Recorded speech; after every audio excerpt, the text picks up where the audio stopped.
बहुत समय पहले समुद्र के किनारे बसे एक शांत गांव में आरिफ नाम का एक गरीब मगर होशियार मछीरा रहता था। उसकी नजरें समुद्र के उतार चढ़ाव को पढ़ लेती थीं और उसका दिल हर उस रहस्य को महसूस कर लेता था जो पानी की लहरों में छिपा होता है। एक शाम जब सूर्य अपनी सिंदूरी चादर समुद्र पर बिछा रहा था, आरिफ को अपने जाल में एक ऐसी नीली चमक महसूस हुई जो उसने पहले कभी न देखी थी। जाल खींचते ही उसमें एक कांच की छोटी बोतल निकली जिसमें कोई स्वर्ण अक्षरों में लिपटा हुआ पत्र रखा था।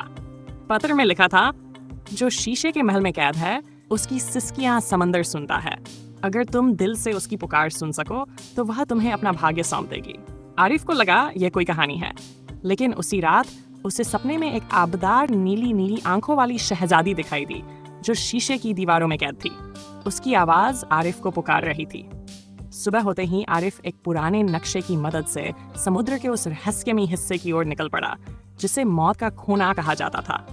वहां समंदर के गर्भ में एक अदृश्य द्वार था जो सिर्फ सच्चे दिल और साहस से भरे इंसान के लिए खुलता था। वहां पहुंचते ही समंदर की लहरें अचानक शांत हो गई और एक विशाल शीशे का महल प्रकट हुआ।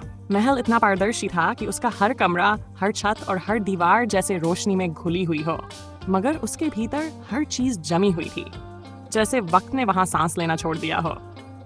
शहजादी के मध्य में एक शीशे के गुलाब के बीच कैद थी। उसका चेहरा उदास मगर आंखों में उम्मीद की चिंगारी।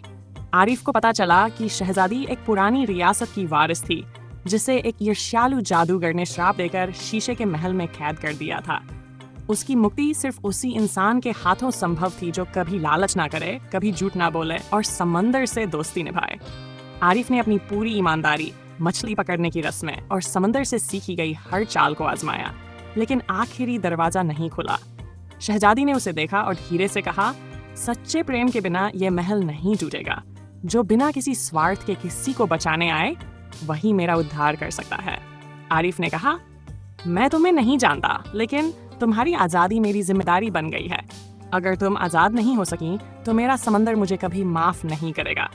तभी महल की दीवारें कांप उठी, शीशे की जंजीरें टूटने लगी और उस पल नुरेह की कैद टूट गई। महल समंदर में घुल गया और दोनों पानी की सतह पर वापस आ गए। गांव वालों ने पहली बार देखा कि मछीरा आरिफ अकेला नहीं लौटा। उसके साथ एक शहजादी थी जिसकी आंखों में समंदर की गहराइयां थीं।